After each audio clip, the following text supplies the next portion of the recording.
마태복음 1장 18절부터 25절의 말씀까지 한 절씩 우리가 보도록 하겠습니다. 예수 그리스도의 나심은 이러하니라. 그의 어머니 마리아가 요셉과 약혼하고 동거하기 전에 성령으로 잉태한 것이 나타났더니 그의 남편 요셉은 의로운 사람이라 그를 드러내지 아니하고 가만히 끊고자 하여 이 일을 생각할 때에 주의 사자가 현몽하여 이르되 다윗은 요셉아 내 아내 마리아 데려오기를 무서워하지 말라. 그에게 잉태된 자는 성령으로 된 것이라. 아들을 낳으리니 이름을 예수라 하라. 이는 그가 자기 백성을 그들의 죄에서 구원할 자이시니라 하니라. 이 모든 일이 된 것은 주께서 선자로 하신 말씀을 이루려 하심이니 이르시되 보라 처녀가 잉태하여 아들을 낳을 것이요 그의 이름은 임마누엘이라 하리라 하셨으니 이를 번역한즉 하나님이 우리와 함께 계시다 하니라. 요셉이 잠에서 깨어 일어나 주의 사자의 분보대로 행하여 그의 아내를 데려왔으나 아들을 낳기까지 동침하지 아니하더니 다음에 이름을 예수라 하니라. 아멘. 자, 이게 성경을 볼 때 통틀어서 봐야 될 이유가 뭐냐면 예를 들어서 우리가 마태복음에 기록된 말씀하고 누가복음에 기록된 말씀하고 이렇게 하나가 되었을 때 더 정확하게 이해할 수 있는 부분이 생기니까 성경은 통합적으로 이해를 하셔야 돼요. 똑같이 써 있어요. 예를 들면 구하라 주실 것이 이 말씀이 마태복음에서는 7장에 나오잖아요. 그러면 누가복음 12장에 이렇게 나온단 말이에요. 그러면 그 구하는 자에게 좋은 걸 주지 않겠느냐라고 써 있는데 누가복음에 넘어가 보면 구하는 자에게 성령 주시 않겠느냐. 그 좋은 것이 성령이라는 거지. 이렇게 서로 합쳐서 보면 더 정확하게 명확한 뜻을 성경에 이미 기록해 놨다 그 말이에요. 그러니까 여기서도 이제 여기 나와 있는 성령 잉태에 대한 예수 그리스도 마리아 통해 오심만 보는 게 아니고 누가복음을 통해서 하나님께서 마리아가 어떤 자리에 서 있었는데 그를 통해서 이 땅에 메시아가 태어나게 하셨나 이 문제를 해결하자는 거죠. 이 말씀으로 씨를 낳기 위해서 그거는 둘레로 들여진 마리아. 둘레가 둘로스라는 종이란 뜻을 가지고 있는 단어에 마리아에게 역격을 사용하고 있는 거예요. 마리아에게 태어나게 하신 거죠. 주의 여종이오니 여종이라고 했잖아요. 종으로 들어간 거예요. 그러니까 종이 되었을 때만이 주인의 뜻을 따를 수 있죠. 근데 은혜를 받지 않고는 종의 자리에 안 서요. 다 주인의 자리에 서요. 마리아는 어느 때 주인의 자리에서 떨어졌냐? 그러면 은혜를 받은 다음에 하나님께 은혜를 받은 자여 평안할지어다. 주의 사자가 온다니까 이게 무슨 말인가? 너에게는 이렇게 잉태할 것이다. 이렇게 또 얘기하고 보니까 이게 무슨 나는 산을 알지 못하는데 어떻게 그런 일이 생기겠습니까? 그랬죠? 그러니까 하나님께서 이렇게 하실 거다. 하나님의 능력이 너를 덮고 성령으로 잉태하게 하셔서 낳을 자는 지극히 높은 이의 아들이 될 것이다. 아들이라고 일컬어질 거다. 이렇게 말씀하시니까 딱 들은 다음에 주의 여종이오니 뜻대로 이루어지이다. 받아들였죠? 그러니까 은혜를 받은 자여 평안할지어다. 이 은혜를 받은 자가 종의 자리에 쓰는 거란 말이에요. 여러분한테 무슨 일을 시켰을 때 하나님의 은혜를 경험한 자는 순종을 해요. 종처럼. 근데 뻣뻣한 사람들은 그 은혜가 없기 때문에 육신의 생각으로 이것을 일을 대하는 거야. 하나님의 명령으로 안 들린단 말이에요. 귀에. 귀가 할례를 안 받았으니 귀가 들리겠어요? 응? 은혜를 받아야 거기에 있는 것들이 좀 잘라내지잖아요. 무감각한 것을 잘라내고. 근데 그것이 안 돼서 그런 것이. 그래서 그 문제를 이제 해결하는 거예요. 다 둘레란 말로 마리아가 들여졌다는 거예요. 자, 그럼 이게 지금 큰 두 번째로 마리아와 요셉의 섬김이 마태복음 1장 18절부터 25절의 말씀이 이제 시작되는 거예요. 거기에 씨를 낳기 위해서 둘레로 들여진 마리아. 둘레란 말 말씀드렸죠? 둘로스의 역격으로 사용돼서 마리아와 요셉은 그리스도를 이 땅에 오시는 일에 가장 귀하게 쓰임받은 사람들이다. 그러니까 그의 이름이 계속 나오게 된 이유는 그를 통해서 하나님께서 메시아를 보냈다는 거예요. 두 사람을 통해서. 그래서 계속 나오는 거예요. 그 여인 중에 가장 복받은 여인은 마리아입니다. 마리아가 가장 복을 받았죠. 이 땅에 메시아가 탄생하게 하는데 쓰임받은 여인이기 때문에 그런 거예요. 복을 받았다고 하는 것은 생명의 씨앗을 낳는 자가 복받은 거예요. 생명의 씨앗을.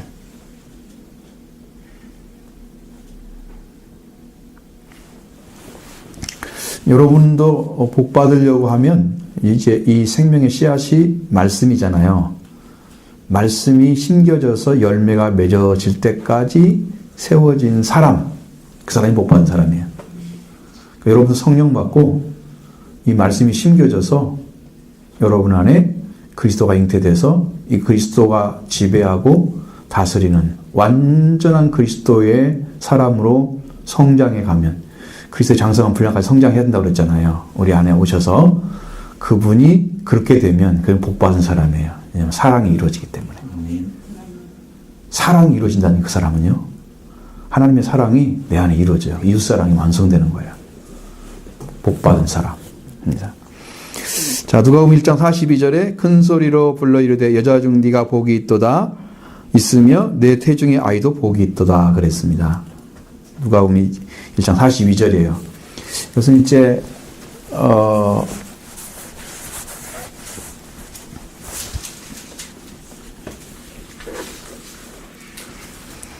나는 둘레입니다라고 고백했던, 나는 여종입니다라고 고백했던 그 순종한 사람인데, 그것이 누가복음 1장 38절에 그런 고백을 하거든요. 주의 여종이오니라고. 그는 아직 아이를 가져서는 안 되는 소녀였고 정론한 남자가 있는 임자 있는 사람이다. 그 정도죠. 아이를 가질 수 있는 조건은 안 됐죠.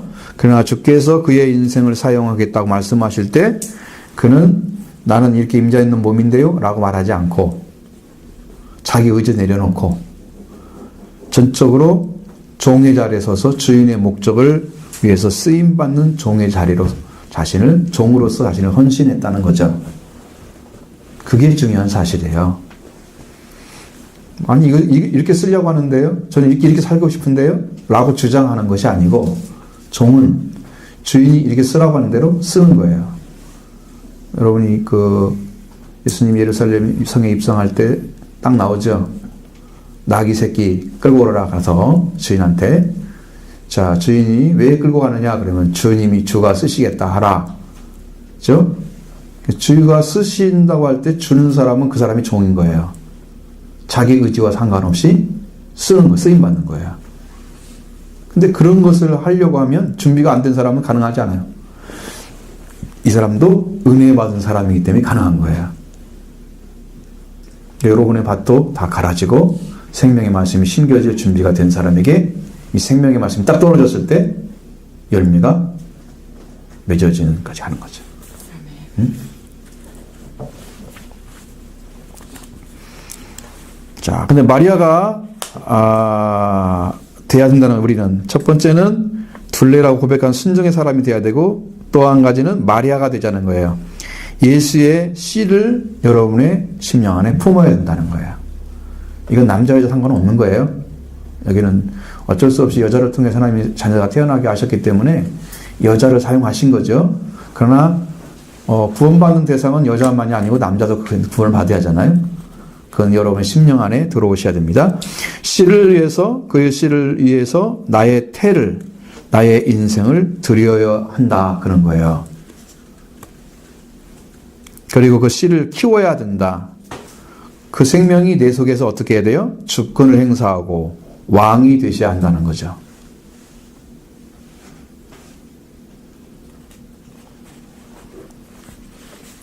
왜냐면 그 씨가 구약에서도 말씀하신, 구약에 약속하신 자, 하나님께서 보내시려고 준비한 그분이 오셔서만 가능한 거기 때문에, 그래서 그 씨가 필요해요. 그 씨만이 통치권을 가지고 있어요. 그러니까 우리가 하나님의 아들이 되지 않고는 우리가 엑소시아에 들어가지 않고는 디나밋 사용할 수 없습니다. 그 씨가 와야 돼요. 우리 안에도 와야 돼요. 그래야 통치가 이루어지죠. 주권을 드리죠. 그래서 여러분의 드라이브가 누가 하신다? 주님이 주인 되셔야 된다. 그래야 여러분의 인생은 확실하게 하나님 안에 사는 인생이 되는 거예요. 확실히 드려지기를 바라고요. 자, 그 다음에 나를 통해서 그분이 드러나고 그 내 안에 오신 주님이 드러나고 주님이 간증돼야 되고 주님이 전파돼야 되는 거죠. 그러니까 나는 지금 예수 그리스도를 믿는데 믿음이 형편없어요. 그러니까 나는 전할 수가 없어요. 그게 아니고 여러분 안에 오신 만큼 여러분에게 증언할 수 있는 그 입술을 통해서 전하는 거예요. 내가 이만큼 믿어졌으면 믿어진 걸 전하는 거예요. 그건 거짓이 아니잖아요. 막 여러분이 거창한 지식 가지고 성경을 파헤쳐서 막 알아서 이렇게 전하는 것은 여러분의 사명도 아니에요. 그건 사명 주면 해야 되겠죠. 그 아니면 여러분이 간증돼야 돼요. 그분이 여러분 인생에서 증언돼야 돼요. 어떻게? 내가 은혜 주신 만큼 그렇게 준비해서 그렇게 하는 거고, 사람들의 빈 가슴 속에 그리스도를 넣어드려야 된다는 거예요. 왜? 주인이 없잖아요. 지금은 10년 안에 주인이 안 계시잖아요. 씨앗이 없잖아요. 생명의 씨앗이. 근데 이제 밭에다가 아무리 씨를 뿌려도 밭이 좋은 땅이 아니면 열매가 안 맺는 건 사실이에요. 그러니까 가가지고 딱 절하는 거야. 근데 거기 가보면 혹시 좋은 땅으로 하나님을 사모하는 심령이 있을 수가 있어. 응? 가시떨기처럼 생긴 사람도 있어. 뭔가 좀 영적인 걸 찾아야 되겠고, 신앙도 가져야 되겠고, 나의 생활도 아프고 막 이런 사람도 있을 수 있어. 아니면 그냥 조금 이렇게 가라진 땅인데 아래는 돌덩어리가 묻혀져 있는 안 보이는 그런 사람도 있어. 한 번에 던지는 거야. 길가 같은 밭도 있어. 근데 주님 한 번 딱 던졌는데 탁 걸려든 사람들은, 그 사람들은 좋은 땅인 거야.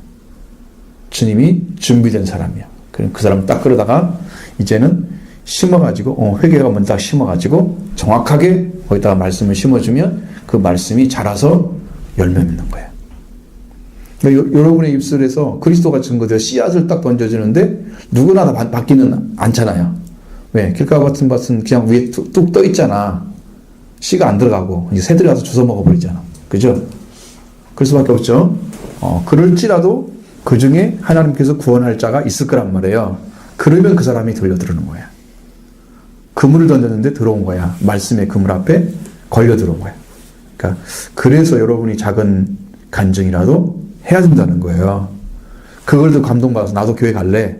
일단 교회만 데려와도 성공 절반을 한 거잖아요. 교회도 못 올 사람인데 엄청난 변화죠. 그래서 그리스도는 나의 섬김을 통해서 이 땅에 오신다. 그리스도 자신이, 그리스도가 우리에게 오신 것은 하나님의 보내심이죠. 나는 섬김을 받으러 온 게 아니라 섬기려 왔다고 말씀하고 있잖아요. 그러니까 우리도 주님처럼 그런 심령으로 다른 사람 앞에 섬기는 자리가 되면 여러분의 섬김을 통해서 주님이 일을 하신다는 거죠. 그 마음을 가지고 대하면 내 안에 계신 주님이 나를 통해서 주님을 증언하시게 되는 거죠. 증인자가 그렇게 이제 여러분 성령 받고 이게 사도들처럼 꼭 그것만 생각하면 안 돼요. 그렇게 된 사람이 몇 명이나 된다고? 없잖아, 지금. 그죠? 성경에 증언한 사람이 없죠. 그러니까 그거 생각하지 마시고요. 우리는 받아야 할 것들은 그런 거예요. 지금 받아 자라가고 있는 거죠. 그리고 이 땅에 주님 오셔서 나를 쓰시겠다고 할 때 주님이 여종, 이 둘레는 씨바지 여인이에요. 쉽게 말하면. 그잖아. 이게 자기가 원하는 그 남자가 아니잖아요. 하나님의 씨를 받는 거잖아요. 그죠? 자기가 원하는 것은 아니야. 자기 의지도 아니야. 자기가 하고 싶은 것도 아니야. 하나님이 하고 싶은 거야, 하나님이. 그러니까 거기에 맞게 자기를 드리는 거야. 그게 여종이란 말이에요. 그래서 나를 드릴 수 있어야 한다는 거죠. 그게 마리아처럼 산다는 뜻이에요. 마리아처럼. 나를 드릴 수가 있을까? 드리라고 했을 때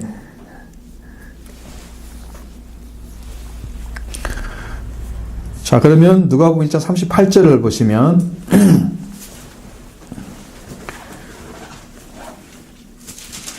같이 봅시다.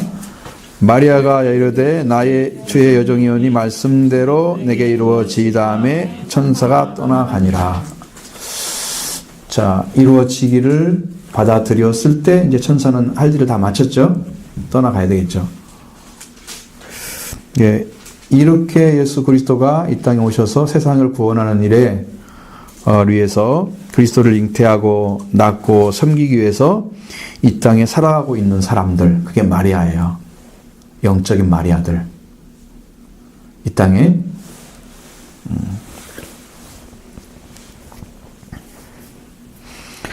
그래서 이제 이렇게 해서 성령이 강력한 능력을 가지고 권능을 가지고 오시면 우리도 증인이 되겠죠. 당연히 됩니다. 그것은. 근데 그렇게 되어가는 것은 우리가 생명을 낳고 이제 증거하는 자리가 아니니까 성장해서 사랑이 완성돼서 생명의 능력을 생명을 주는 성령의 권능을 사용할 수 있어요. 다른 사람에게 말씀도 넣어줄 수 있어요. 그 권세가 있으면. 믿는 자에게는 쉬워요. 하나님이 그냥 주시니까요. 안 믿는 자가 좀 어렵죠. 그때 권능이 나타나야 되겠죠. 디나미스가.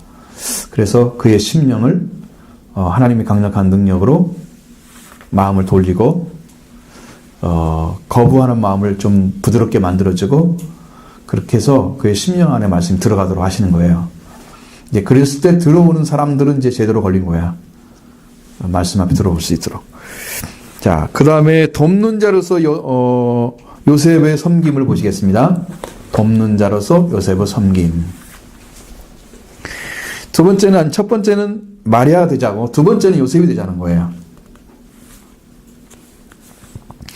요셉은 마리아를 보호하고 어린 예수를 낳는 일에 자신의 도덕적 기준을 내려놓았다.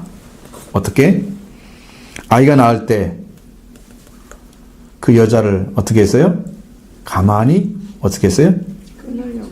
그렇죠. 자기가 판단하지 않으려고 그랬죠. 놓아준 거죠.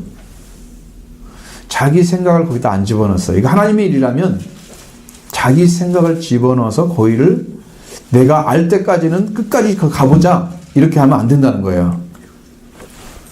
이거 하나님이 하신 일이라면 내가 손댈 것이 아니야. 그래서 하나님의 말씀을 따랐기 때문에 의로운 사람이라고 칭하고 있는 거예요. 말씀을 따랐기 때문에. 도덕적 기준에 따지면 어떻게 했을까요? 처녀가 아이를 낳았어? 배웠어? 이건 돌로 맞아 죽을 일인데? 이걸 막 퍼뜨렸다고 해봐요. 가만히 끊고지 않고. 예수님 오시는 일을 돕는 자가 아니죠. 멸망시키는 거죠. 하나님의 일을 방해하는 자죠. 오직 마귀만 할 수 있는 일이에요. 하나님의 사람 요셉은 할 수 없는 일이에요. 도덕 기준을 내려놓게 됐어요. 그는 아이를 낳을 때까지 동침하지 않고 주님의 뜻을 이루어 드렸다는 거예요. 지금 아이가 잉태했다. 태어날 때까지는 이건 내게 속한 여자가 아니야. 딱 선을 그은 거예요. 그때는 하나님이 사용한다고 했으니 하나님께 맡긴 거야. 놀랍잖아요. 그 자체가. 구분할 줄 아는 사람이죠. 하나님의 일을 딱 시키는데 하나님의 일이라고 받아들이지 않고 이게 내가 잘 모르겠는데 라고 자기 생각을 집어넣었을 경우에는 혼란을 가져오는 거야. 근데 거기까지 딱 가버렸어. 끊으셨어.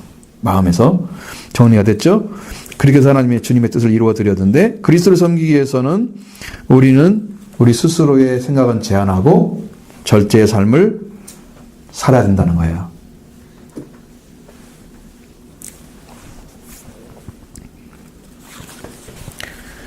그렇게 살았을 때 자기를 깨뜨려서 살았을 때 그 삶이 희생이 영광스러운 희생이고 그것이 헌신이 되는 거예요.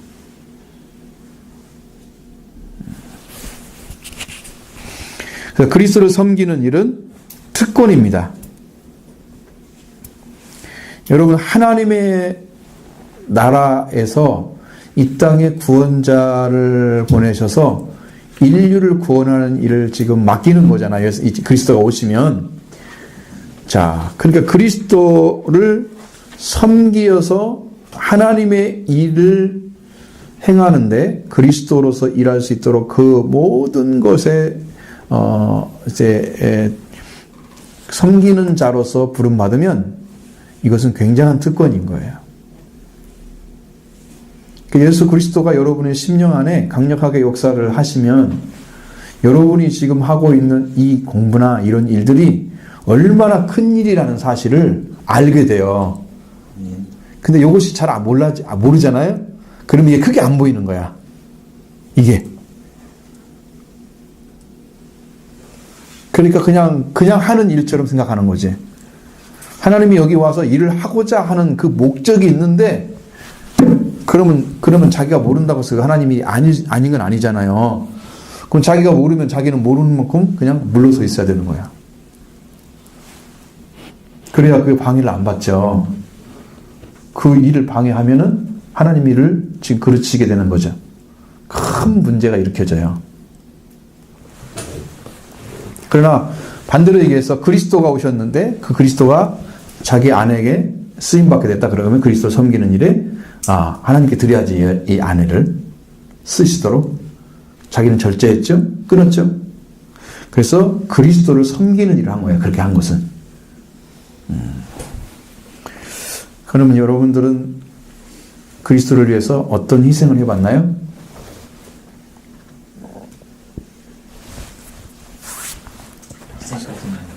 손해본 적 있나요? 저녁 공부하러 왔어요. 뭘 해본 것 같기도 한다. 해본 건 없는 것 같은데. 어쨌든 그래. 우리가 정말로 주님이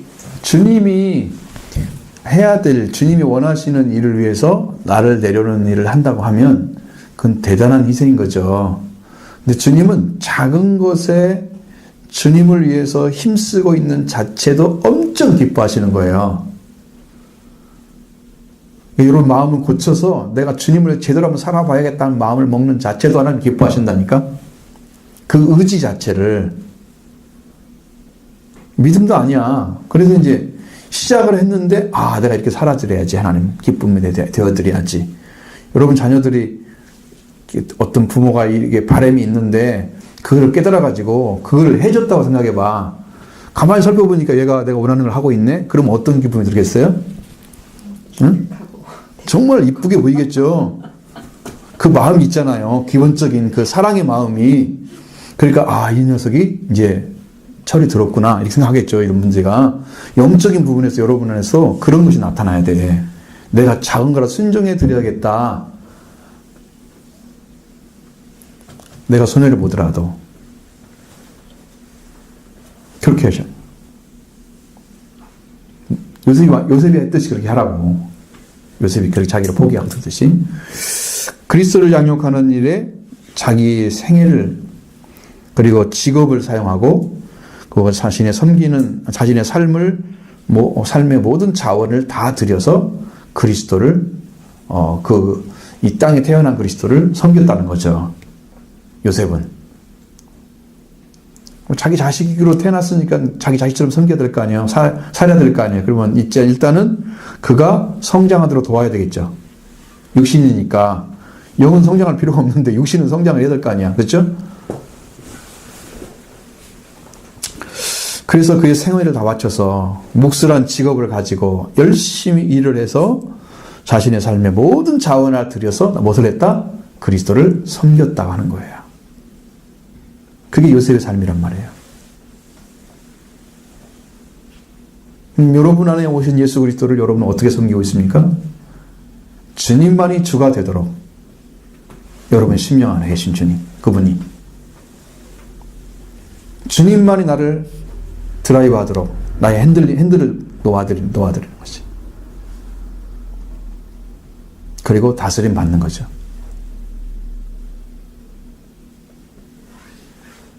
그럼 일단은 주권이 주님께 넘어갔잖아요. 그런 영적인 상태가 주님과 관계에 딱 세워져야 비로소 우리의 삶이 이제 내가 예수를 믿는 거예요. 드디어 믿고 있는 거예요. 예수를 주로 시인한 거죠. 생활까지 시연한 거죠. 나의 생활까지도 놓아드렸잖아요. 당신 것입니다라고. 그죠?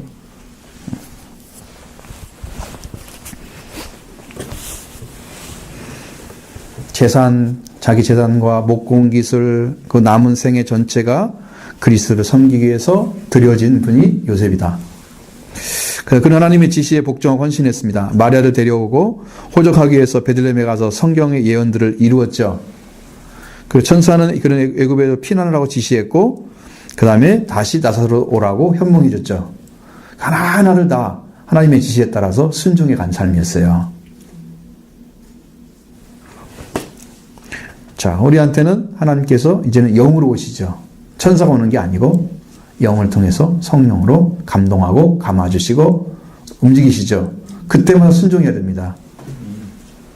모르죠. 여러분에게 혹시 꿈으로도 줄 수 있습니다. 그것은 현몽하는 것이죠. 그 영감들을 줄 수 있습니다. 영감이 이제 성령의 감화라고 보면 돼요. 그리고 모두 그리스도를 모시고 섬기고 보호하고 드러내기 위해서 자기가 쓰임받은 사람이 됐다 이거죠. 그게 요셉의 삶입니다. 요셉이 돼야 되겠죠. 우리가 그리스도 섬기는 데서 잉태하고 태어나고 하는 데는 마리아가 되겠죠. 그래서 마리아와 요셉의 신앙이 합쳐진 상태가 여러분 되면 여러분이 그리스도가 키워지는 거란 말이에요. 여러분의 심령에서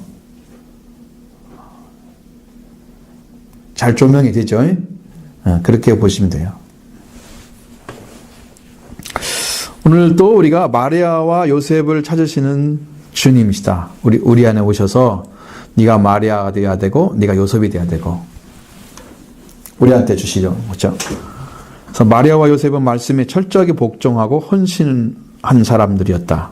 주님은 그를 통해서 이 땅에 오시고 장성해 갔다는 거예요. 그래서 사역을 준비할 수 있었던 거죠. 그들의 헌신이 예수님을 30년 동안 크게 키웠잖아요. 그걸 통해서 이 땅을 구원하는 역사를 했어요. 구속사 도운 거죠. 그리스도와 일할 수 있도록. 그죠? 그러니까 얼마나 놀라운 일이에요. 그 섬김이 여러분에게 뭐가 된다? 특권이 된다는 거예요.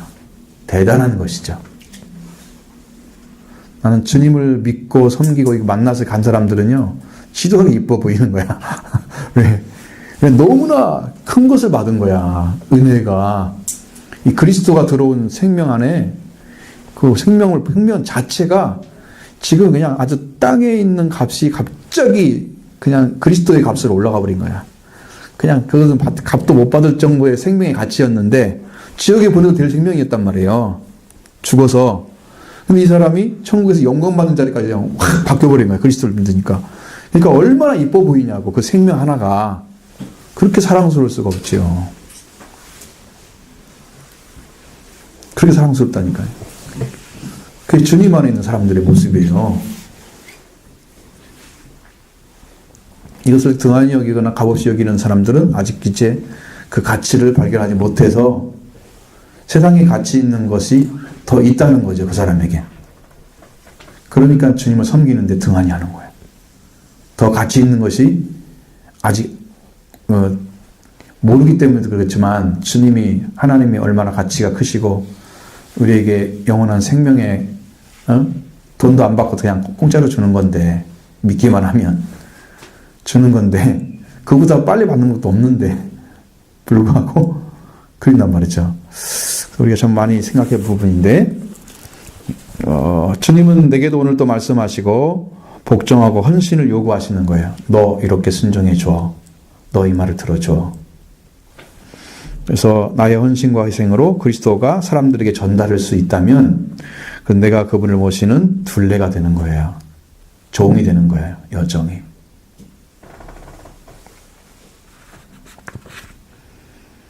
그래서 그분이 이 땅에 전파되는 일이라면 그는 복 있는 사람이에요.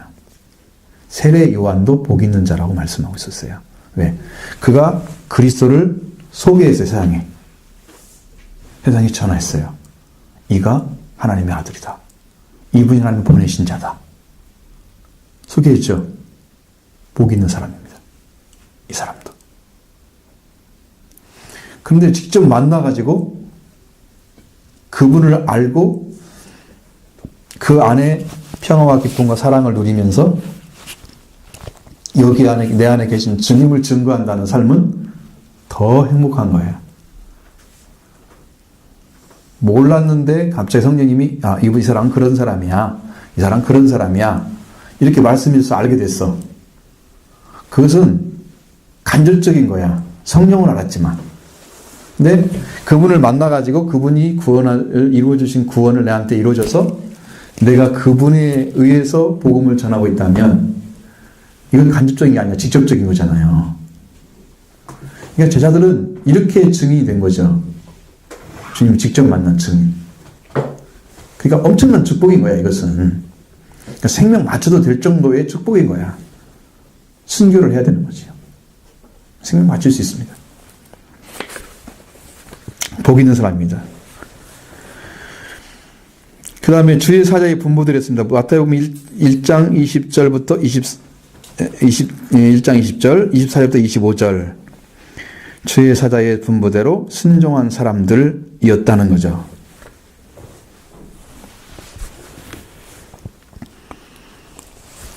현명한 거 보이죠? 20절에 주의 사자가 현몽하여 다윗아들 요셉아 내 아내 마리아 데려오기를 무서워하지 말라. 그에게 잉태된 자는 성령으로 된 것이다. 자, 성령으로 잉태됐다 그런 게 아니라 잉태된 자는 성령으로 됐다고 말씀하셨어요. 이미 잉태가 됐는데 이게 성령이었다 하는 거예요.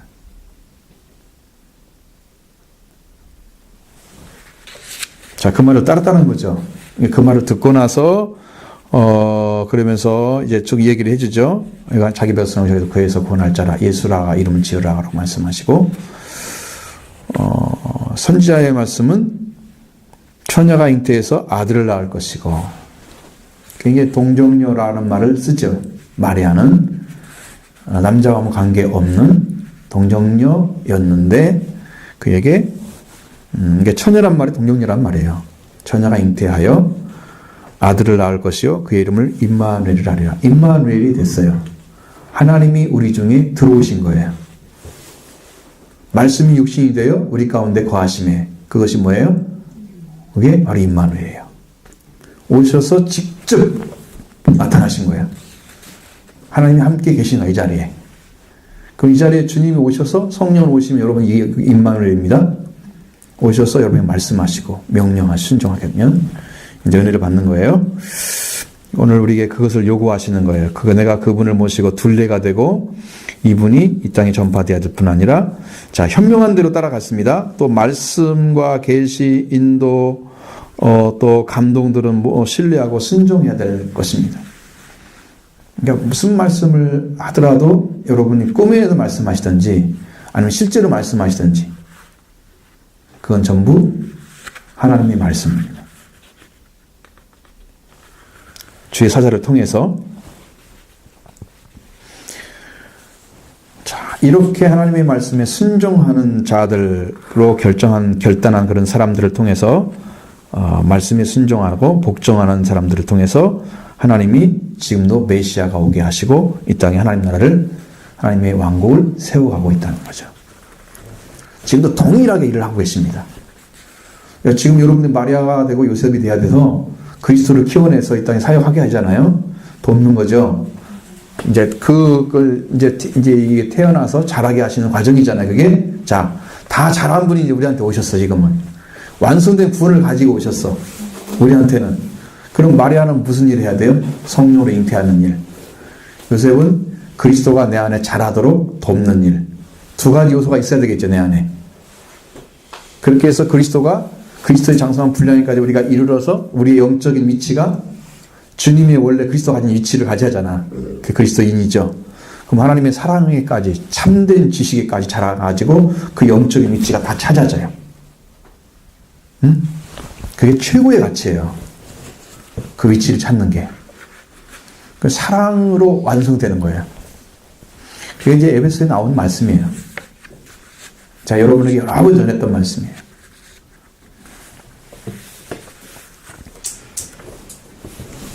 자, 3번입니다. 3번, 큰 3번, 족보 속에 나타난 생명의 특징.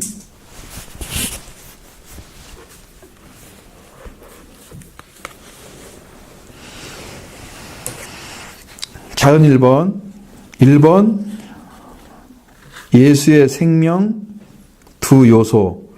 자, 좁게 나타난 두 생명이라고, 생명의 요소라고 그랬잖아. 생명 특징. 근데 여기 작은 1번에 예수님의 생명 두 요소, DNA를 말하는 거예요. 뭐냐? 아브라함의 적인 요소와 다윗적인 요소가 있었다는 거죠.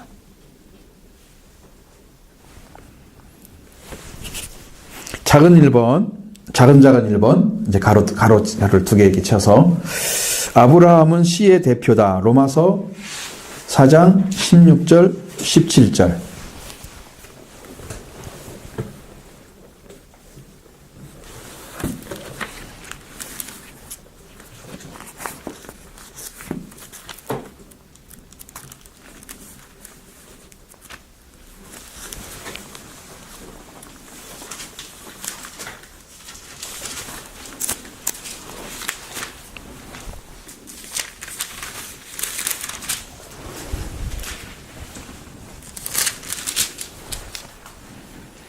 (16, 17절) 보시죠. 한번 같이 읽어볼까요? 그러므로 상속자가 되는 것은 그것이 오늘을 가기 위하여 믿음으로 되는 이는 그의 약속을 모든 순에게 굳게 하려 하심이라. 율법에 속한 자에게뿐 아니라 아브라함의 믿음에 속한 자에게도 그러하니 아브라함은 모든 사람의 조상이라. 기록된 바 내가 너를 많은 민족의 조상으로 세웠다 하심과 같으니 그가 믿은 바 하나님은 죽은 자를 살리시며 없는 것을 있는 것으로 부르시는 이시니라. 아멘. 이제 이 말씀인데, 하나님이 그에게 씨를 약속해 줬죠. 그리고 우리가 믿음으로 하나님의 씨인 그리스도를 영접하는 거죠. 요한복음 1장 12절에 그 영접하는 자에게만 주시잖아요. 특권을.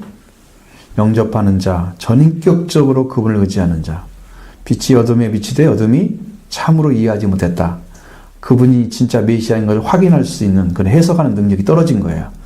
해석하기 능력이 참으로 온전하지 않으면 어느 위치가 쓴다? 히브리서 5장에 나와 있는 우리 세련된 지각을 가지고 선악을 분별하는 장성한 자까지 가야 있죠. 그러나 그래서 선악을 분별하고 이게 하나님의 말씀이고 아닌가를 분별할 수 있는 능력이 있었을까? 없었단 말이에요. 어둠 속에 있는 사람들이. 그래서 그리스도가 참으로 하나님의 아들이며 그의 빛으로 오셨는가를 확인하지 못하니까 안 믿어드린 거지. 그러나 믿는 사람만 뽑아내서 개인적으로 하나님의 자녀가 되는 엑소시아를 주는 거죠.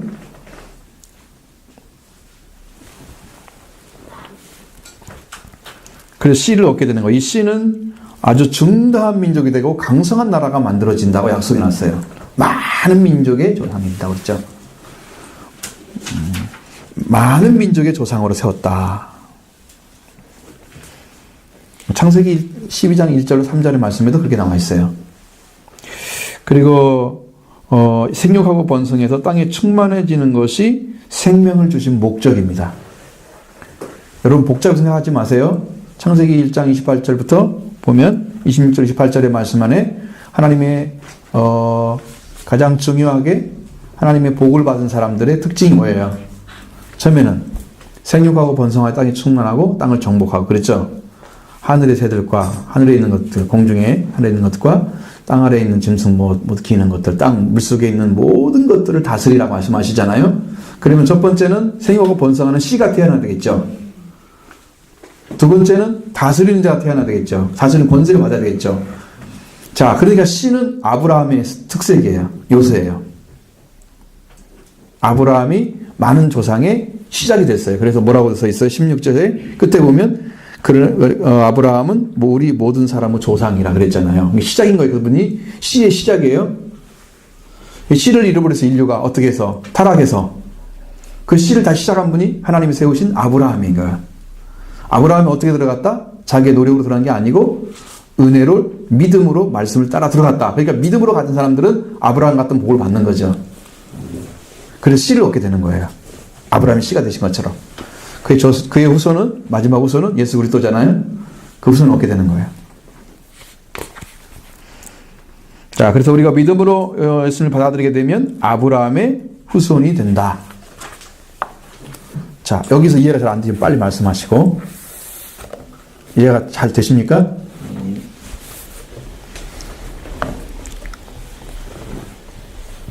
그래서 아브라함처럼 우리도 씨를 낳아야 한다는 거예요. 아브라함처럼. 우리의 힘으로가 아닌 믿음으로, 은혜로 이삭을 낳아야 한다는 거예요. 그게 영적인 이삭이에요. 그리스도가 아브라함의 후손이죠. 갈라디아서 넘어가면 뭐라고 되어 있어요? 아브라함의 후손은 오직 그리스도다라고 말씀하고 있어요. 응? 이삭이다 이렇게 말하지 않고. 왜냐하면 아브라함을 시작해서 마침 사람이 그리스도이기 때문에. 그래서 우리도 동일하게 열국의 아비가 되는 거죠. 그러니까 여러분을 통해서 믿음으로 들어간 여러분을 통해서 말씀을 받고 그리스도를 발견한 사람들은 또 아브라함이 되는 거죠. 증거가 되는 거예요, 여러분이. 나도 믿음으로 이렇게 들어갔다. 너도 이렇게 믿어라. 믿음으로 들어갔다. 아브라함 믿음처럼 똑같이 믿어야 되니까. 그럼 믿음을 가진 사람은 아브라함이 되는 거죠. 그래서 복음을 전하면 아브라함의 후손이 되게 만들고 그 사람도 복음을 전하면 또 아브라함의 후손이 또 태어나게 하고 그렇게 되는 거야. 그게 복음 전파야. 이게 증거하는 거예요. 이 그리스도가 태어나는 거예요. 아브라함은 뭐였다? 하나님께서 맨 처음에 약속하신 아브라함이 뭐예요? 아브라함에게 회복한 것이 뭐였어요? 첫 번째 회복한 거. 아브라함에게. 창세기 1장 28절 아니고 아브라함에게. 그럼 창세기 빨리 넘어가 봐요. 넌 뭐가 될지라? 복의 근원. 복의 근원 아닌데. 복이 되라 그랬잖아요. 복이. 근원이라는 말은 한국말은 한국 사람이 쓴 거야. 근원이라는 말이 없어 원어에는. 너는 복이 되라. 그럼 하나님 창세기 1장 28절에 복이잖아. 하나님 주신 복. 그 복이 되어지는 거예요. 이 사람이.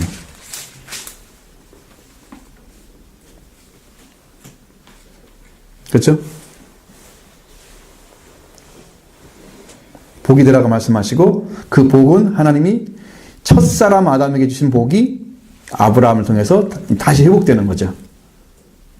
그래 아브라함처럼 복을 받는 거예요. 우리가. 이해가 안 되면 빨리 물어봐야 된다니까.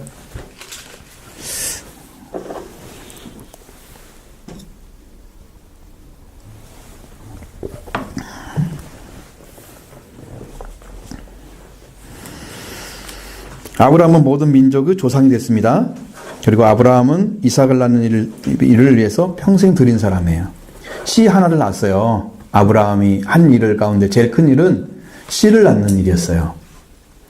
믿음으로 이삭도 하나님께 드려져 가지고 그의 씨를 통해 선한 만민이 복을 받을 것이다 말씀하시잖아요. 그럼 아브라함이 받았던 복이 이삭이 이어졌죠. 그 이어진 것처럼 이삭으로 태어난 사람이 그리스도라고 말이야. 그 복이 되어지는 거야. 천하 만민이 복이 예수를 통해서 이루어지는 거죠. 그게 누구의 요소다? 아브라함의 요소. 예수 그리스도 오신 것에 대해서. 아직도 이해가 안 되는 분은 빨리 말씀해 보세요. 이게 뭔 말이에요?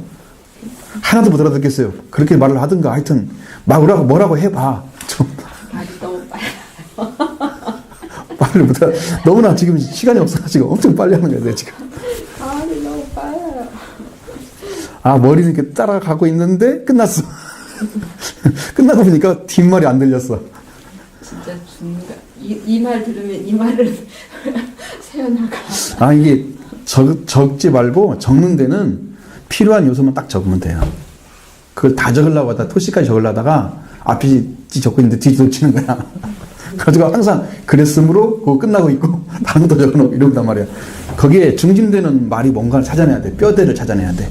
여러분은 그 약식으로 써야 돼요. 그 제대로 쓰려면 이거 듣고 다시 쓰면 돼요. 그렇게 하고 여기서는 그렇게 하지 마. 100% 쓸 수는 없으니까 필요한 것만 딱 써서 여러분이 기억해야 될 것들 딱 들어온 것들 이런 것만 쓰는 게 돼. 그럼 말을 못 알아듣잖아. 응? 그 쓰다가 그 쓰는데 집중하는데 다른 말을 해버렸어 이제. 그래서 못 알아들어 이제. 그리고 그 앞에서 뭐라 그랬지? 뒤에서 뭐라 그랬지? 이렇게 된 거야 이제. 천천히. 자, 다시.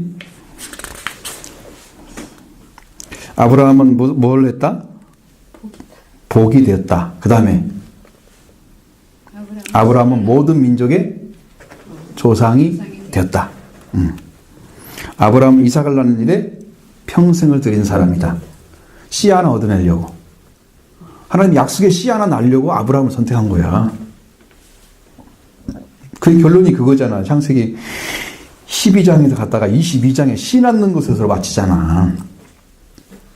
그가 한 일의 가장 큰 일은 씨를 하나님께 드려가지고 천하 만민이 복을 받는 씨앗이 되는 게 끝이잖아요. 제일 중요한 일이잖아. 나머지 생활은 그렇게 많이 안 나온단 말이에요. 중요하게. 어마어마한 거죠. 씨 하나 낳기 위해서 일한 거예요. 하나님께서. 그래서 씨를 강조하는 이유를 여러분 아셔야 돼.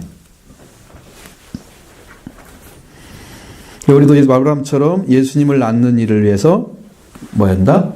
여러분 예수님 잉태하고 여러분 예수님 태어나서 여러분 예수님이 주인이 돼서 여러분 들어가면서 여러분 인생을 하나님께 예수님이 뭐가 되시오? 우리한테 길이 어지로 생명되잖아. 아버지께 가는 길이 됐잖아요.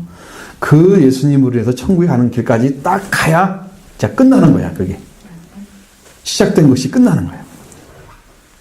거기까지 가야지. 그렇지 않으면 중도에 끝나는 거죠. 예수님이 예수님 낳는 일에 생애를 바쳐야 되고 이 땅에 이 씨를 통해서 모든 민족이 복을 받게 하는 일을 해야 된다. 그것이 이제 여러분의 아브라함이 줬던 사명처럼 여러분이 아브라함처럼 복을 전거하는 사람이 돼야 되는 거예요. 아브라함의 복을 다른 사람이 전해줘야 되는 거예요. 예수님이 그걸 이뤘단 말이에요. 일단 오셔서. 그러니까 여러분도 예수님을 믿었으면 씨앗이 왔잖아요. 그럼 나도 그 일을 해야 돼요. 그래서 아브라함과 다윗이 이렇게 들어있는 거예요. 자, 창세기 12장 3절에 땅의 모든 족속이 너로 말미암아 복을 얻을 것이라 하셨다고 그랬죠. 말씀해요. 그리스도인은 누구나 전도와 선교의 사명이 주어졌다는 거예요. 자, 아브라함을 불렀을 때 주신 사명이에요. 부름받지 않고는 사명이 없는 거예요. 불렀을 때 주시겠다. 이렇게 하겠다 말씀하시는 거예요. 제자들도 불러가지고 너는 이렇게 하라. 나를 따르라. 뭐 계속 말씀하시잖아요. 그 나중에 최후의 사명은 제자 낳는 거다. 그죠? 그러니까 하나님이 불렀을 때 사명이 주어지는 거야. 사명부터 막 가르쳐 교회는 이렇게 해야 돼. 이렇게 해야 됩니다. 그게 목적이 아닌데 부름받지도 않은 사람이 어떻게 그 일을 해. 왜냐면 내가 하나님께 속한 것을 가지고 있지 않은데 하나님 일을 한다? 앞뒤가 안 맞지. 그래서 그 사람은 못 들어가. 베드로처럼 예수님 멱살 잡고 당신 못해요. 십자가 지면 안 돼요. 이렇게 할 사람이지 예수님 십자가 뒤를 따라갈 사람이 아니야. 그러니까 육으로는 절대 안 되는 거예요. 순종이 안 되는 거지.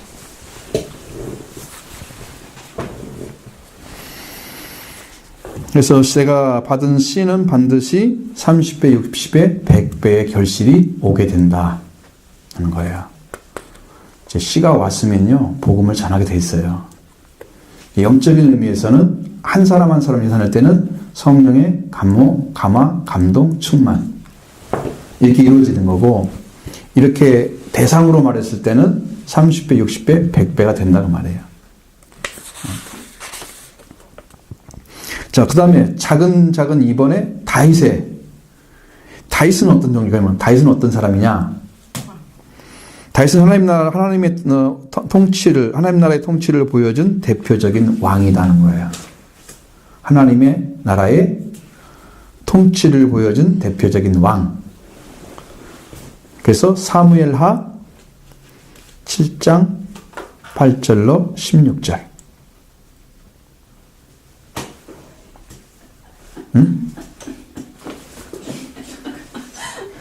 하나님의 나라. 다윗은 하나님의 나라의 통치를 보여준 대표적인 왕이 되시는 거예요. 우리한테 어마어마하게 중요한, 하나님 나라를 위해서 어마어마하게 중요한 사람이에요. 예수님이 이 땅에 다윗의 통치권을, 왕권을 가지고 오셨습니다. 그건 여러분 성경에 많이 나오죠. 다윗의 보좌에 앉을 것이다. 나오죠. 분명히 다윗의 보좌에 앉으실 분이시고요. 이스라엘 나라를 하나님의 나라로 바꾸어서 하나님의 통치를 이루어지게 하시는 거예요. 그것은 정말, 자, 여러분이 이렇게, 자, 이렇게 말씀 안에 들어오세요. 그래서 들어온 사람들은 어떻게 될까요? 말씀에 하나가 돼서 순종하고 일치를 이루는 사람 되겠죠. 그러면 그게 나라에 들어간 사람들이야. 자, 여기 이제 교회가 딱 가서 사람들이 많이 앉았다고 생각해 보면 어떤 사람들은 그 통치 안에 들어온 사람도 있고 어떤 사람은 통치 밖에 있는 사람들이 있어. 누가 순종을 잘할 것 같아요? 당연하지. 내 가족들이면 우리가 하나 돼서 우리 가족 이렇게 하자 그러면 합작하고 다 하자는 거 아니야. 하나님의 가족이 돼가지고 있는데 그냥 자기 마음대로 하고 막 하고 싶은 대로 하고 이렇게 그냥 내 마음대로 할게요. 그럼 너는 가족이 아니란 말이야. 교회 안에 있어도 이름만 써놨지 너는 가족의 행위를 안고 있잖아. 가족의 마음이 없다는 거지. 그 사람이 어떻게 하나님 나라 갈 수 있어요? 말도 안 되죠. 그러니까 들어온 사람만 가는 거야. 들어온 사람만 하나님께서 말씀을 가르쳐 주는 거야. 밖에 있는 사람들은 못 가르쳐 줘. 그거 가질 수가 없어. 진리는 그렇게 돼 있어요. 그래서 우리가 볼 때는 하나님 나라를 예수님이 오셔서 이 땅에 실현할 때 예수 그리스도 안에 이끄심 안에, 그러니까 부르심이나 그 말씀 안에 들어온 사람들이 하나님 나라의 통치에 들어가는 사람이에요. 그걸 이루어가는 일을 했어요. 예수님 오셔서. 그 다음에 그 빼앗긴 백성에게 하나님의 위로와 하늘의 삶을 살아갈 수 있도록 돕기 위해서 다스리는 왕으로 일하고 계시는 거야. 이게 엄청나게 어려운 거죠. 하나하나를, 자, 하나님의 나라의 백성들이 원래 여기 있었는데 이들은 다 하나님께 속한 자들이어야만 되는 거야. 원래. 그런데 빼앗겼어. 그 나라에 속지 못하게. 그건 사탄의 역사죠. 그래서 그 나라에서 빼앗은 백성들, 빼앗긴 백성들을 다시 들어오게 해서 하나님의 나라에 속하게 만들고 위로를 주고 하늘의 삶을 살 수 있도록 예수님이 그 중간 역할을 하시는 거야. 돕는 역할을 해서 그렇게 해서 그가 들어온 자를 다스리는 왕으로 오셨다 그 말이야. 밖에 있었는데 안에 들어오게 해서 다스린 자가 되게. 그러니까 왕이 통치를 받는 사람들은 다 들어온 사람들이에요. 땅에 수없는 생명이 있어도 예수 그리스도의 말씀을 못 들었고 통치 안에서 살지 않아요. 왜? 말씀이 들려와야죠. 통치 안에 살죠. 그러니까 그건 더 밖에 있는 사람들이에요. 오늘 이제 성경을 통해서 보면 많은 사람들 교회를 다녀도 이렇게 통치 안에 들어가는 사람과 안 들어가는 사람들은 삶의 질 자체가 다르다 이 말이에요.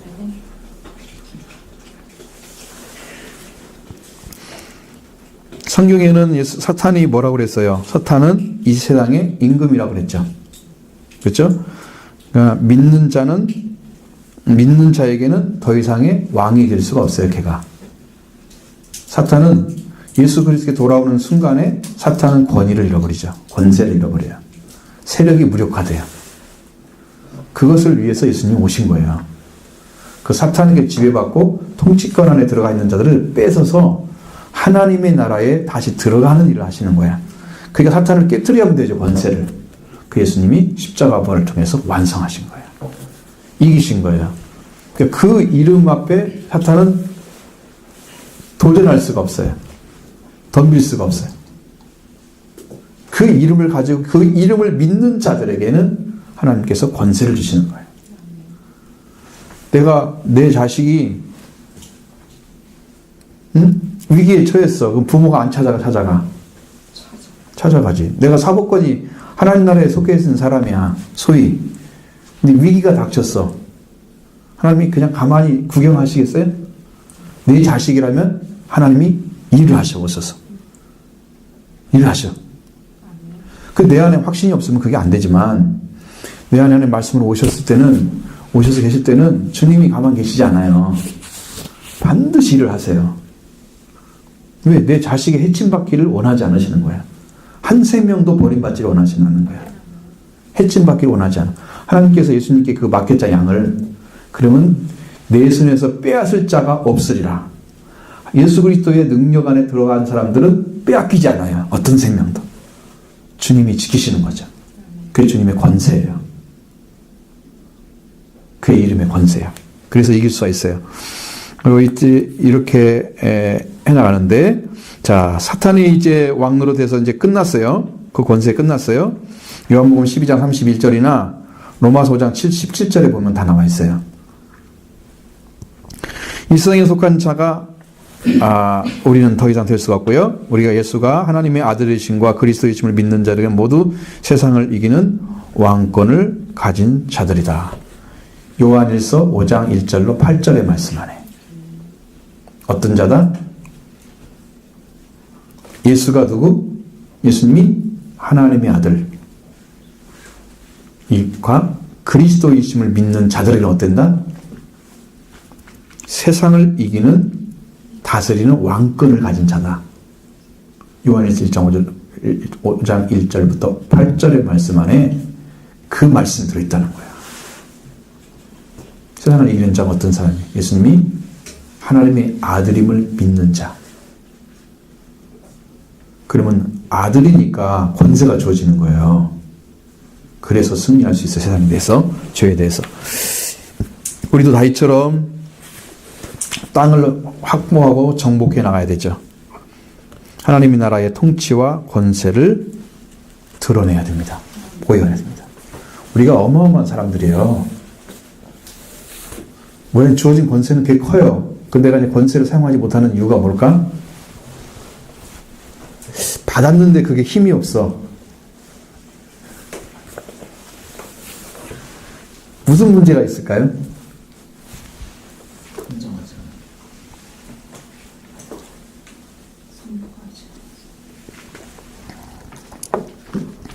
그러니까 우리의 힘의 권세는 어디서 오는 거예요?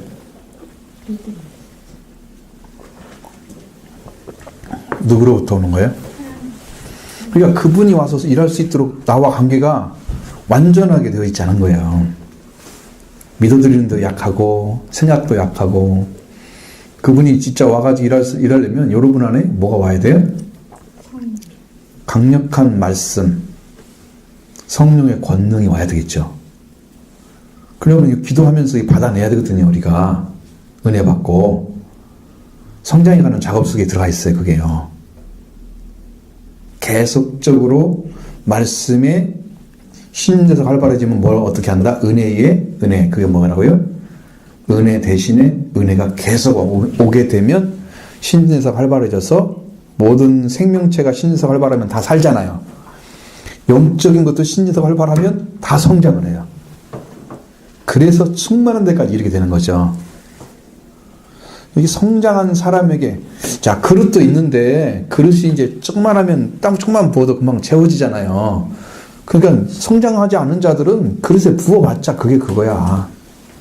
그냥 넘어지는 거지. 성장한 자는 그릇이 크니까 능력이 있잖아요. 그러니까 주님은 여러분에게 성장하기를 원하십니다.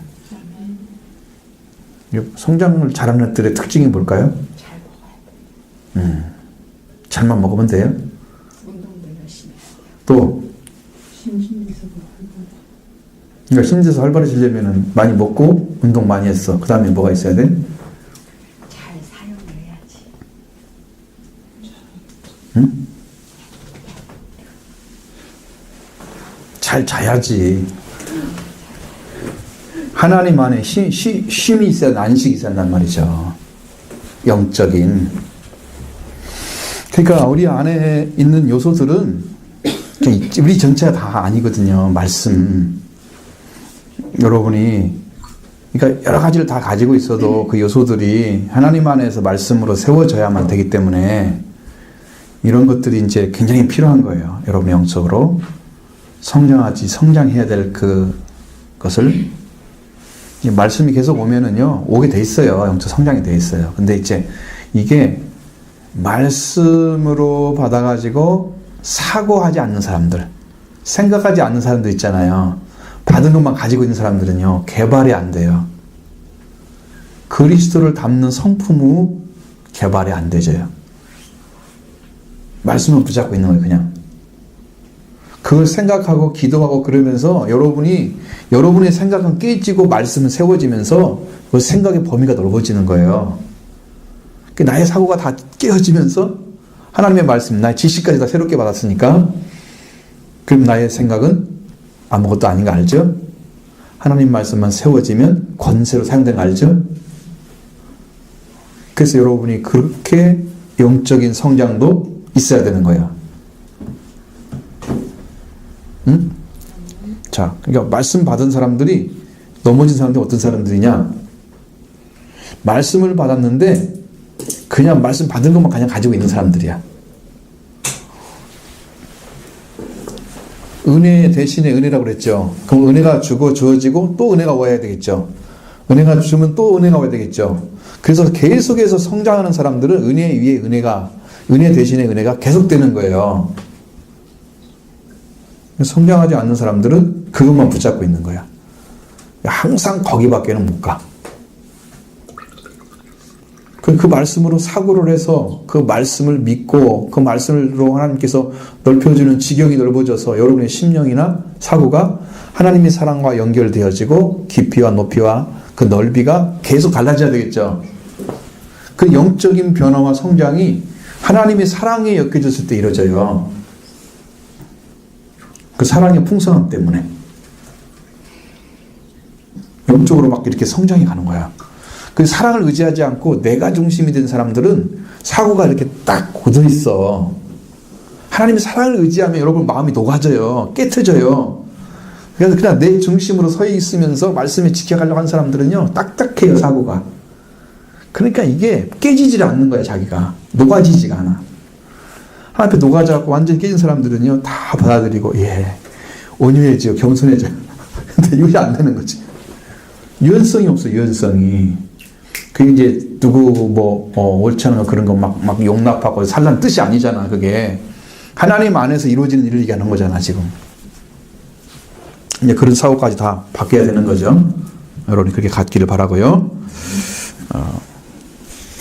자, 족보에 나타난 세대의 특징 보겠습니다. 1번, 자, 작은 2번을 쓰고, 그 다음에 족보에 나타난 세대의 특징. 새로울 새자가 아니라 새, 1, 2, 3. 그 새. 어휘를 쓰는 거예요. 작은 1번에 아브라함부터 다윗까지 14대. 그렇죠? 왕가의 기원과 영광. 그러니까 마태복음 1장 1절부터 6절 상반절. 그걸 A라고 써요. A. 자, 마 1 땡땡 1 다시 6A, 스몰 A. B 쓰면 중간, C 쓰면 끝에. 여러분 그 잘 안 쓰잖아. 우린 그냥 신학교 쓰는 거지. 그냥 상반절 써요, 상반절. 상관없어요. 자, 이거 뭐냐? 이것은 다윗의 왕가의 기원과 영광, 성전을 세우는 것까지.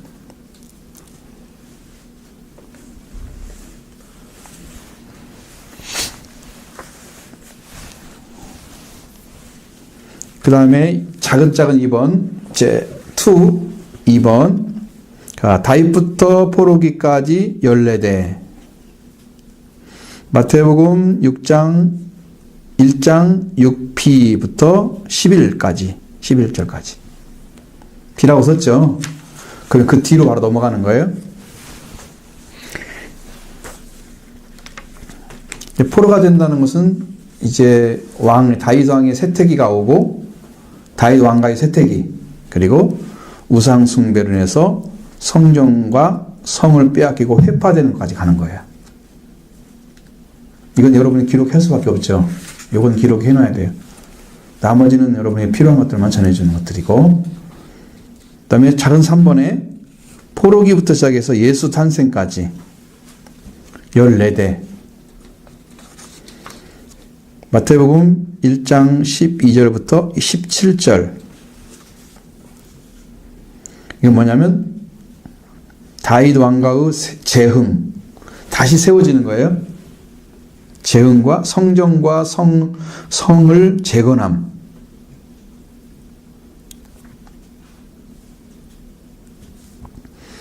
자, 아브라함은 여기서 결정적인 것은 뭐냐면 아브라함은 C의 출발이다. 그럼 다윗은 왕권, 왕. 성전을 짓는 거죠. 다윗 왕부터 시작해서 성전이 짓기 시작했죠. 응? 솔로몬이 짓잖아. 다윗이 준비해놓고 이게 짓기 시작했죠. 성전이 세워지고 나라가 세워지는 거야. 두 가지가 이루어지죠. 이건 나라는 다윗 왕국이 아니라 하나님 나라를 상징하는 거죠. 쇠퇴했는데 그리스도가 오셔서 다시 재건하고 재부흥하는 일을 하시는 거예요. 그래서 이 족보 안에는 출발과 성취, 몰락과 회복의 시간이 안에 존재하고 있다는 거죠. 그러니까 여러분들도 이 책을 사주는 게 좋을까요? 기록한 게 너무 많은데 뭘 기록하고 안 기록할지도 내가 칠판에 쓰면서 하면 모르는데 말로만 하니까 이게 중요한 건지 안 중요한 건지 모르잖아. 아니 제가 불러주는 것을 쓰면 돼요. 그 나머지 이야기들은 여러분들이 중요한 것만 딱 잡으면 돼. 응? 포인트만 그렇게 잡으시되 그리고 그럼 편하게 되겠죠. 지금 말씀드린 것은 이제 여기에 관련된 이야기들이에요. 그래서 여기는 뭐가 들어가냐면 sonship, sonship, kingship, 그러니까 sonship과 kingship.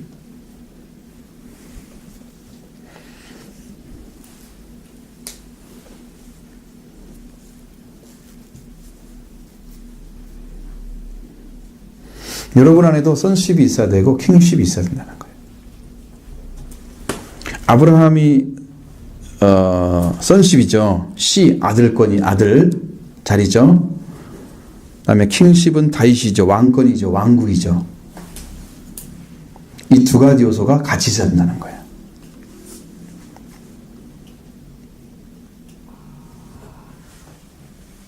그러니까 영적으로 여러분 다 이게 필요한 요소들이에요. 아브라함의 요소가 있고 다윗의 요소가 있어야 돼요. 신앙이 태어났으니 예수 그리스도 안에서.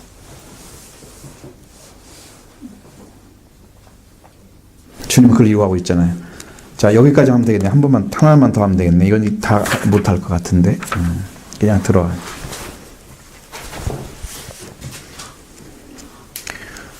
자, 자른 3번에 생명을 낳기로 준비된 여자들.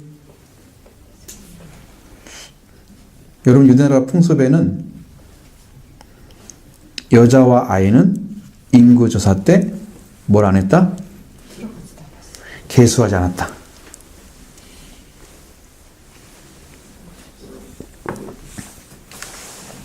그런데 이 거룩한 왕의 족보에 5명의 여자가 들어가 있죠. 누구죠? 마리아, 라합,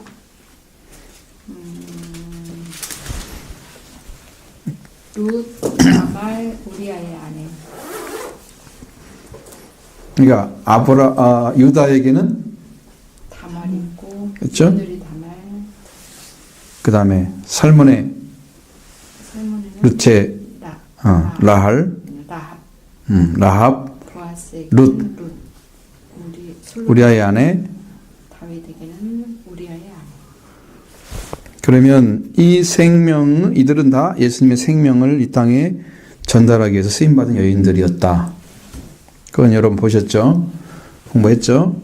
우리는 이 타락한 죄인이지만 은총으로 구원을 얻게 되는 것이죠. 그러니까 이 사람들이 제대로 자녀를 낳은 사람이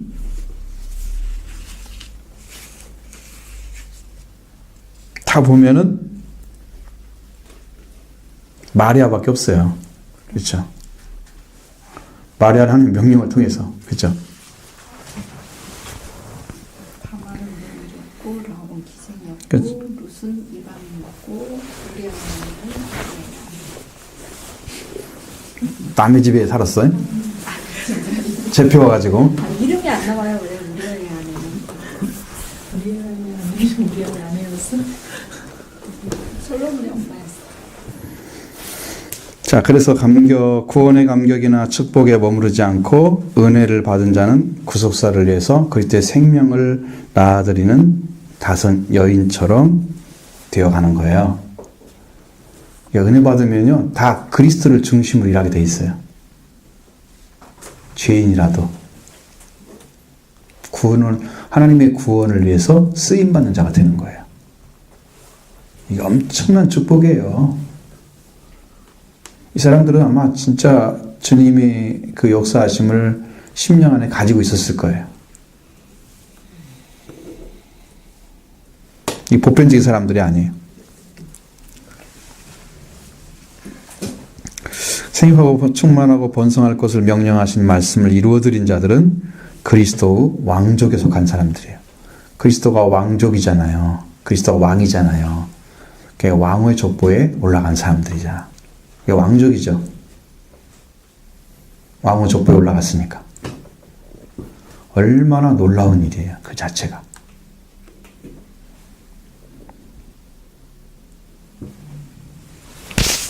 자, 그럼 우리들도 어떻게 될까? 우리들도 그리스도를 낳는 그 자의 자리에 서줘야 되겠죠. 앞에서 말씀드린 것처럼 마리아 요셉 돼야 되고 그런 요소들이 있고, 예수 그리스도는 아브라함과 다윗 자손의 요소를 가지고 오셨고, 우리 이제 우리 안에 태어나신 예수 그리스도에서 이 땅에 그리스도가 태어나게 하는 일에 확산시키는 거야. 그게 복음을 전파하는 거야. 그게 우리의 사명인 거죠.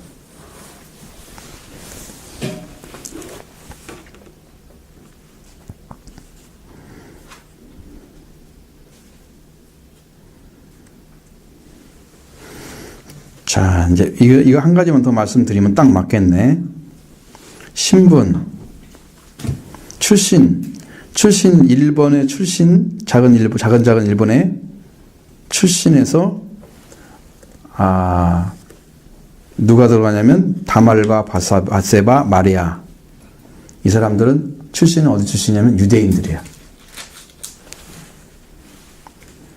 그 다음에 라합은 가나안 땅 여리고의 여자야. 진멸받아야 할 원수 출신의 여자였어요. 여리고 살았으니까요. 구원받은 거죠. 그 중에. 엄청난 사람이죠. 룻은 모압 여인이에요. 자, 신분. 작은 자는 2번에 신분은 다말은 다르게 표현하면 가정에서 창녀와 같이 일을 했어요. 그렇죠?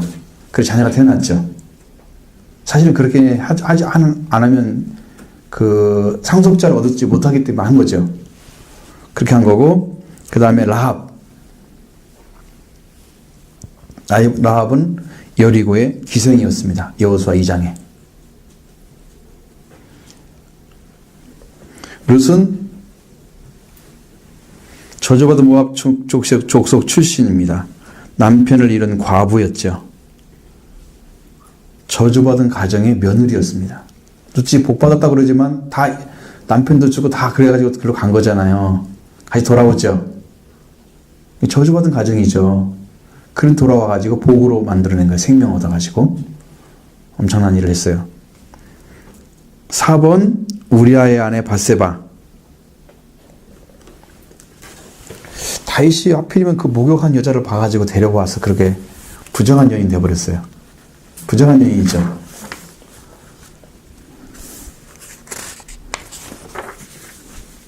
마리아는 말할 것도 없죠. 말할 필요가 없죠. 마리아에 대해서는 유대인이 확실히 유대인이니까. 한 번만 깨끗하게 말씀드렸죠. 자, 작은 장 3번에 신분과 환경을 극복하고 약속을 붙잡은 사람들. 이게 뭐가 왜 중요하냐면요. 우리의 삶의 신앙에서 대부분 내가 과거에 어떻게 살았으니까 나는 이것 때문에 안 돼 라고 생각하는 사람들 있잖아요. 근데 성경은 그렇게 말하고 있지 않다는 걸 알려주는 거예요. 자, 바세바 라합은 과거가 있는 여자예요. 그러나 사랑의 약속을 붙잡은 여인들이었다는 거죠.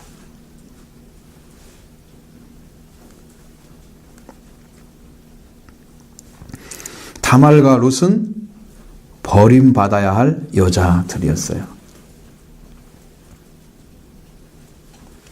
근데 뭐 때문에 그렇게 자녀를 낳기 위해서 했느냐 그러면 씨와 기업에 대한 갈망을 가졌기 때문에요. 그 가정을 이어주고 하나님의 씨를 연결시켜주기 위해서 이제 목숨을 걸고 이제 다말 같은 경우 했죠. 창녀로 오해받아서 죽였으면 그 씨가 다 끊어졌을 거예요. 거기서. 마리아는요, 아이를 낳을 수 없는 소녀예요. 처녀라고 그랬잖아요. 아직 낳을 수가 없죠.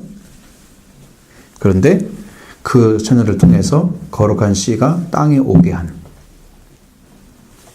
그런 복된 여인으로 살게 되었다는 거죠. 그래서 이 창세기 3장 15절의 말씀이 누구한테 이루어졌을까요? 그러면 요셉은 남자가 있잖아요. 여자의 후손이라면 예수님이 남자로 말미암아 잉태하지 않고 여자 하나만 아기를 낳아야 돼 여자의 후손이 되거든요. 그래서 여자의 후손으로 오실 것이 약속하시고 여자의 후손을 통해서 뱀의 머리를 깨트려 버릴 그분으로 이 땅에 오시게 된 그 복된 일을 이제 마리아를 통해서 하신 거예요.